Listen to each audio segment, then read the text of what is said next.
तो hey guys, welcome back to YouTube channel. So finally we are back. जो हम लोग ने पिछली वाली सीरीज चालू करी थी जिसमें हम लोग इंपॉर्टेंट क्वेश्चंस बताएंगे।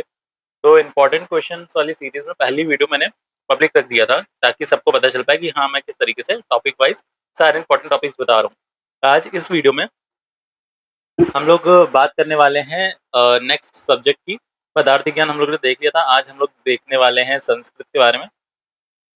और संस्कृत का देखेंगे, संस्कृत और एंड आयुर्वेद का इतिहास।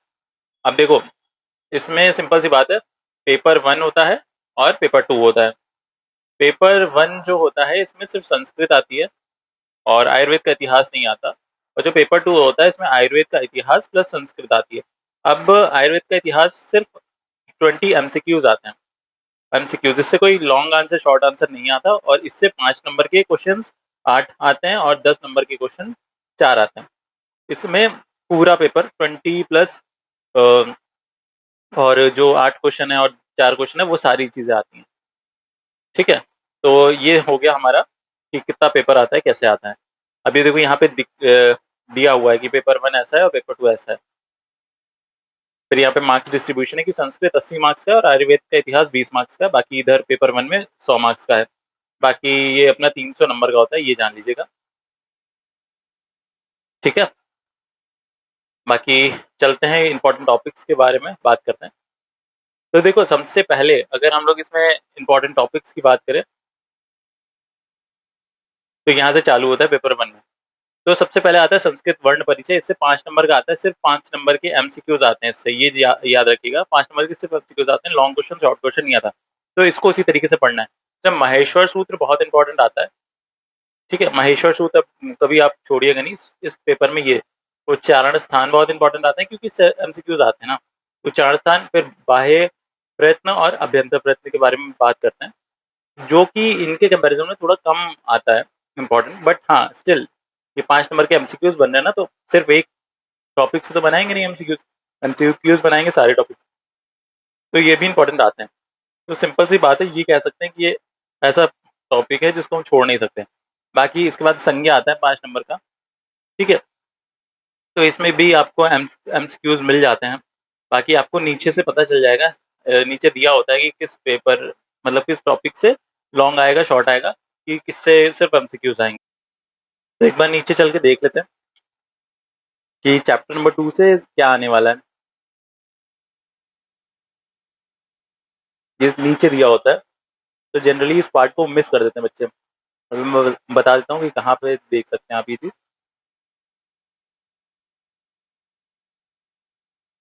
और संस्कृत में जनरली ये जो NCSM का सिलेबस है, फॉलो किया जाता है बाकी सब्जेक्ट के कंपैरिजन में। बाकी सब्जेक्ट में इतना फॉलो नहीं करा जाता। ये बहुत नीचे होता है इसलिए छूट जाता है जनरली।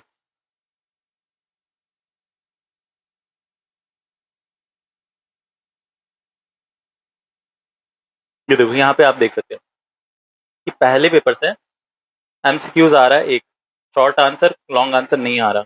सेकंड में अपना आ रहा है 5 MCQ, शॉर्ट नहीं आ रहा, लॉन्ग नहीं आ रहा। ठीक है, तो इतना आपको पता चल गया। अब जो 2.1 है, फर्स्ट पेपर मतलब फर्स्ट इंटरनल में आ रहा था आपके, और ये वाला सेकंड टर्म में, सेकंड इंटरनल में आया था, तो इससे आपको मतलब नहीं है। ये उनके लिए जो अभी इंटरनल देने की सोच रहे हैं और कैसे क्या है वो। बट हमारा तो पूरा यूनिवर्सिटी है, तो हमें उसी तरीके से देखना पड़ेगा। इसमें तो सारे देखो, संज्ञा के आपको सूत्र, ये पूरा इंपॉर्टेंट है। बाकी इसमें सूत्र आपको पता होना चाहिए कि किसका क्या सूत्र है, और इसका कॉन्सेप्ट आपको आना चाहिए बस। बाकी इसके बाद आता है उपसर्ग। उपसर्ग में एक आता है 5 नंबर का क्वेश्चन। इसमें पॉइंट वाइज दे रखा होता है, 1 2 3। फिर उसको एज अ कहते हैं शब्द बनाने को दिया जाता है, या फिर उसको सेंटेंस बनाने को दिया जाता है। तो बहुत ज्यादा इसमें कठिन नहीं आता है, बस इसमें पता होना चाहिए पा प्रा अप सम अनु अब निस निर दुस दुर वी आंग। ये जो सारे हैं आपको लाइन से याद होने चाहिए। ये जब हम लोग थे तो हम लोग ने याद करा था, पा प्रा प्रा अप सम अनु अव निस निर दुर दुर विर आंग नी अपि अधि अति सूत अभि प्रति और परि और उप। ये जो 22 उपसर्ग होते हैं, 22 ही होते हैं ना। 1 2 3 4 5 6 7 8 9 10 11 12 13 14 15 16 17 18 19 20 21 22। तो ये जो 22 उपसर्ग होते हैं, आपको ये याद होने चाहिए लाइन से, ठीक है? डायरेक्ट आ जाता है कि 22 उपसर्गों के नाम लिखिए और उसका एक-एक या 2-2 वो वर्ड बनाएँ। तो जनरली 5 नंबर में क्वेश्चन आएगा तो यही क्वेश्चन आएगा। इसमें कोई एमसीक्यू नहीं है, कोई लॉन्ग नहीं है। तो मैंने क्वेश्चन भी बता दिया कि 22 उपसर्गों के नाम और उनके साथ-साथ उनका एक-एक या 2-2 वर्ड बना के लिखना है। फिर आता है अवयव। तो अवयव ठीक है, इसमें एक शॉर्ट क्वेश्चन आ रहा है और लॉन्ग क्वेश्चन नहीं आ रहा। इसमें बस एक बार बहुत ज़्यादा कह सकते हैं कि बहुत ज़्यादा डीप में मत जाइएगा। बहुत ज़्यादा डीप में अगर जाएँगे तो आपका थोड़ा टाइम वेस्ट होगा। उन बच्चों के लिए जो जिन्होंने अभी तक कुछ नहीं स्टार्ट किया है। अगर जिन्होंने पढ़ रखा है तो इसको अच्छे तरीके से पढ़ के जाइएगा, ठीक है? But not so important topic from your university point of view, so you can skip this part. बाकी 5वां है कारक, बहुत ज़्यादा इम्पोर्टेंट आ जाता है यहाँ से।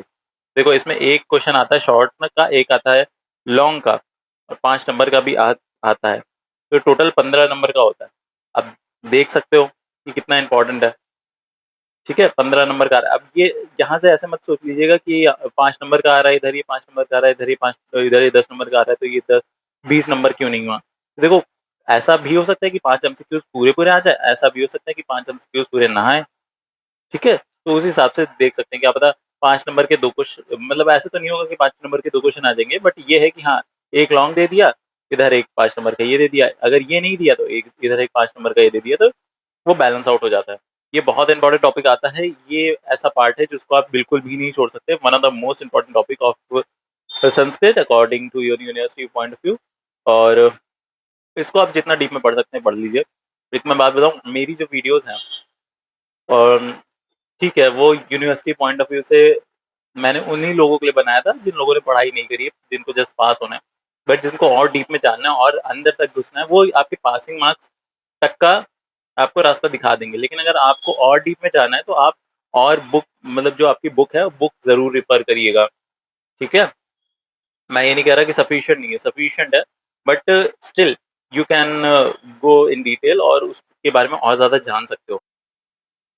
इसके जो एमसीक्यूज़ आते हैं, ये थोड़े से कठिन आ जाते हैं क्योंकि इसमें आपका डिस्क्रिमिनेशन करना होता है विभक्ति और उनके मीनिंग के बीच में।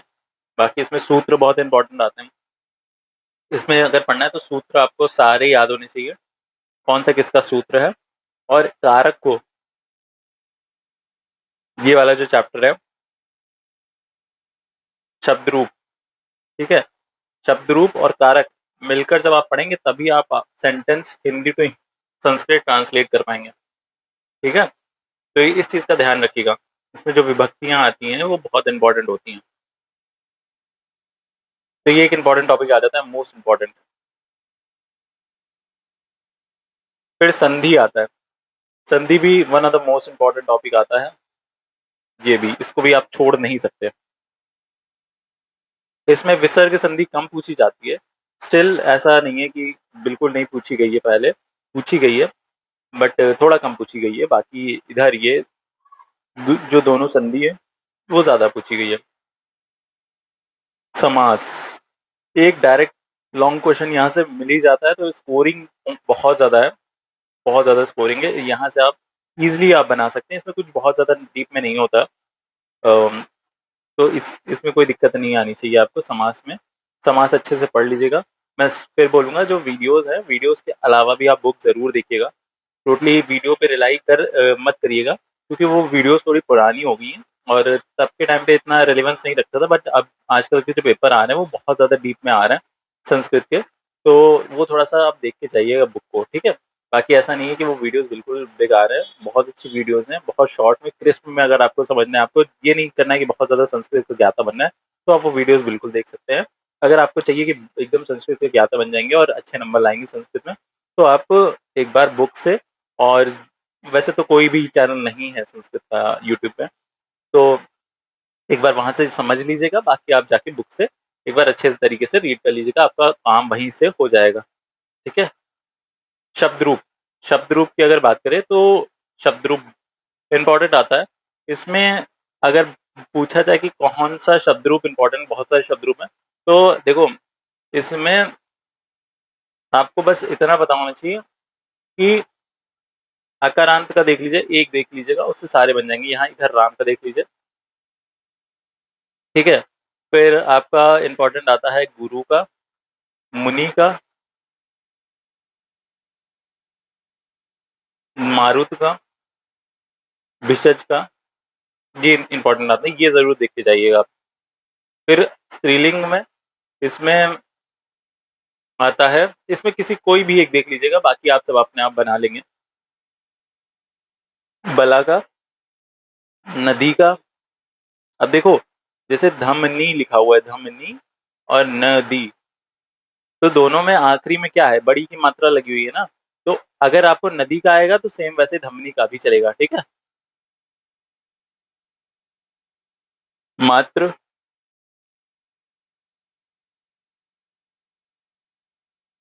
बाकी तो बहुत ज्यादा नहीं है, इतना ही आप देख के जाइएगा। कुछ नहीं आता है तो आप छोड़ के मत आइएगा, इन जो आपको आता है वही लिख कर आइए, ठीक है? वैसे बहुत ज्यादा कठिन नहीं आता, उनको भी पता होता है कि यार बच्चा कितना ही देखेगा। नपुंसक में इतना इम्पोर्टेंट है, बाकी अक्षु इम्पोर्टेंट है। इसमें स्त्रोतस भी कभी कभी पूछ लिया जाता है। आयुष बहुत इंपॉर्टेंट है आयुष, ठीक है? बाकी तो ऐसे ही है। फिर सर्वनाम, कह सकते हैं इस चैप्टर का 10 स्टार पॉइंट है सर्वनाम। तो इसमें सारे इंपॉर्टेंट है, सारे, ठीक है? कोई भी छोड़िएगा मत, ये जरूर पढ़ लीजिएगा अगर आपके पास टाइम है तो।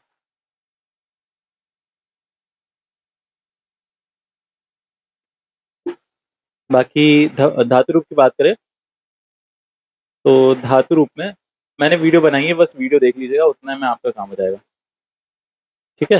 ये सारा जो इतना दिया हुआ है ना, इसकी कोई जरूरत नहीं होगी। प्रत्यय, ये भी वीडियो देख लीजिएगा, बहुत अच्छी वीडियो है, बहुत ज्यादा अच्छी वीडियो, इससे अच्छी प्रत्यय की वीडियो कहीं पे भी नहीं मिलेगी आपको।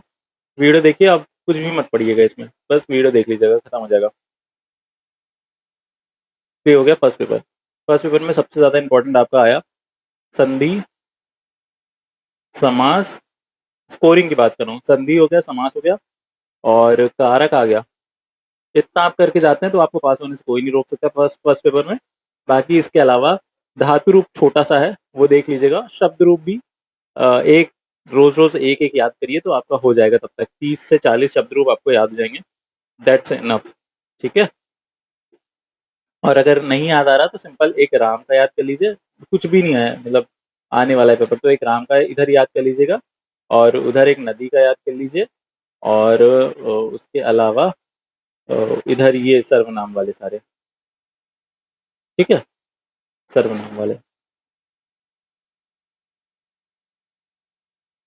बाकी प्रत्यय बहुत इंपॉर्टेंट आता है, 10 नंबर का आता है, बहुत बहुत ईजी होता है, बहुत ज़्यादा ईजी होता है, ये वीडियो में देख लीजिएगा। बाकी आपका वाच्य परिवर्तन भी कभी कभी आ जाता है फर्स्ट पेपर में भी, वाच्य परिवर्तन, तो वाच्य परिवर्तन भी आप एक बार वीडियो देख के जाइएगा। इस बार हो गया था, बच्चों ने वाच्य परिवर्तन नहीं देखा था तो उसमें हो गया था बहुत। उसका एक ट्रिक होती है, कॉन्सेप्ट होता है, तो मैंने उस वीडियो में बताया, तो वहाँ से आप देख सकते हैं, ठीक है? फिर सेकेंड पेपर की बात करें तो सेकेंड पेपर में आपका यहाँ पे क्या इंपॉर्टेंट आता है। अब बच्चों का ये बहुत क्वेश्चन होता है कि यार इसके सारे जो श्लोक हैं वो याद करने की नहीं याद करने, देखो सबके श्लोक याद करने हैं। अब यहाँ नहीं याद कर रहे हो तो आपको आयुर्वेद में कहीं ना कहीं पे मिल जाएंगे और वहाँ पे याद करने को पड़ेगा, इसलिए आपको करना ही पड़ेगा। आयु का भी, इंद्रिय सत्वात्मा, शरीर का शरीरते शरीरम, ठीक है? इस तरीके से मन का, अग्नि का, जल का, वात का, सबका इम्पोर्टेंट है। इसमें वात का बहुत इंपॉर्टेंट आता है, वागति गंधनो और तत्संतापे और शशालंगने। फिर इधर अपना ये जो सारे हैं, ये सारे मतलब मैं ये नहीं कहूँगा कि क्या नहीं इंपॉर्टेंट है, इसमें सब इंपॉर्टेंट है यार। 15 नंबर का आ रहा है, अब इसमें से ऐसे होगा कि चार, पाँच एक बार में पूछ लेंगे, और 10 एक बार में पूछ लेंगे, दिक्कत हो जाएगी फिर, इसीलिए आपको पूरा पढ़ना पड़ेगा। सेकंड पेपर देखो ऐसा है जिसको थोड़ा सा याद करने वाली चीजें ज्यादा हैं। उसमें परिभाषा की बात करें तो परिभाषा भी आपको याद करनी है, बहुत ज्यादा कोई कठिन है तो उसका इजी वाला आयुर्वेद से आप कहीं से भी देख सकते हैं, तो वो आप लिख सकते हैं। जैसे निरुक्ति है, इसमें कोई और दे रखी हुई है, आप इसमें दे रखी हुई है, जैसे अष्टांग संग्रह की दे रखी हुई है, आपको अष्टांग रिदम की याद है, तो आप अष्टांग हृदयम की भी लिख देंगे, कोई दिक्कत नहीं आएगी उसमें। लेकिन हाँ, कुछ छोड़ के मत आइएगा, कुछ ना आए तो कुछ भी लिख दीजिएगा। जैसे शिरतेति शरीरम है, वैसे ही मन्यति इति मना कर दीजिए, मेद का मेद्यति इति मेदः कर दीजिए। मतलब जब कुछ भी ना आए वहाँ पे, तब ये करिएगा, ठीक है? बट हाँ, याद करिएगा और याद करके जाइएगा। तो 30 नंबर का बहुत इंपॉर्टेंट अन्वय आता है यहाँ पे। अन्वय द मोस्ट इम्पोर्टेंट टॉपिक। अन्वय में बस एक बात याद रखिए, जब कुछ भी ना आए, ये मतलब उन बच्चों की बात कर रहा हूँ जिनको कुछ नहीं आता। अन्वय में जब कुछ भी ना आए तो श्लोक को उठा के आगे पीछे रख दीजिएगा, बस दैट्स ऑल। उसमें हेडिंग्स कौन कौन सी होती हैं वो देख के जाइएगा, मैंने वीडियो में बता दिया है। उसमें आपको ये समझ में आ जाएगा कि हाँ करना क्या है। उसमें हेडिंग्स होती हैं स्पेसिफिक, वो आपको पता होनी चाहिए। बाकी जो श्लोक है, श्लोक आगे पीछे वर्ड्स को कर दीजिएगा, हेडिंग्स लिख दीजिए, खत्म। इसके बारे में थोड़ा बहुत लिख देंगे, आपका हो जाएगा यहाँ पे। ये सारा जो 30 नंबर है, 30 नंबर में से आपको 20 नंबर लाने से कोई भी नहीं रोक पाएगा। बस उतनी चीजें देख लीजिए और बिना पढ़े, मैं कह रहा हूँ बिना पढ़े आपको मिल जाएंगे, ठीक है? बाकी ये जो वैदिकी सुभाषित साहित्यम वाले श्लोक्स हैं, तो ये तो आपको एक बार इसके हिंदी देख के जाना पड़ेगा। बाकी संदर्भ मतलब इसकी व्याख्या देख के जाना पड़ेगा, जो व्याख्या है या फिर भावार्थ जिसे कहते हैं, तो वो देख के जाना पड़ेगा। और संदर्भ जो है वो सबका सेम रहने वाला है इन सारे श्लोक्स का, ठीक है?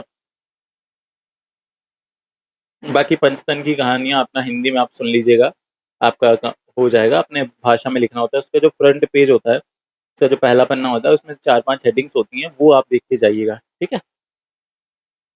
बाकी इतनी चीजें आपकी संस्कृत के पेपर 2 में आती है। बाकी जो आयुर्वेद का इतिहास की बात करें तो संस्कृत सुधा में लास्ट में दे रखा हुआ है आयुर्वेद का इतिहास, वो आप जरूर करके जाइएगा। और एमसीक्यूज कभी छोड़ा मत करिए किसी भी चैप्टर का संस्कृत सुधा के, क्योंकि डायरेक्ट वहीं से पेपर बना देते हैं। तो एमसीक्यूज जरूर कर दीजिएगा। और अपना वहीं से आप पढ़ सकते हैं। इसमें चरक संहिता का और सुश्रुत संहिता का बहुत इंपॉर्टेंट आता है, यहीं से कुछ क्वेश्चंस आ जाते हैं। बाकी तो 20 एमसीक्यूज है ना, एमसीक्यूज में सभी इंपॉर्टेंट आ जाता है, कहीं से भी कुछ भी एमसीक्यूज आ सकता है। तो आपको ये ध्यान में रख के चलना पड़ेगा। और एमसीक्यूज के पर्सपेक्टिव से देखिएगा, डेट्स देखिएगा, किसने कौन सी बुक लिखी है वो देखिएगा, तो वो आ जाता है। आई होप चीज़ें समझ में आ गई होंगी, किस तरीके से चीज़ों को टैकल करना है, वहाँ पे कैसे पेपर दे के आना है। तो इतनी चीज़ें हैं संस्कृत में। बाकी इतनी चीज़ें करिए, कोई दिक्कत आती है तो आप कमेंट सेक्शन में पूछ सकते हैं। बाकी मिलते हैं आपसे नेक्स्ट वीडियो में, तब तक के लिए पढ़ाई करते रहिए, मज़े करते रहिए और ऐसे ही जुड़े रहिए, सपोर्ट करते रहिए। मेंबर्स ओनली वीडियो है ये, बाकी ऐसे ही आते रहेंगे वीडियोस, ठीक है? तो टाटा बाय बाय।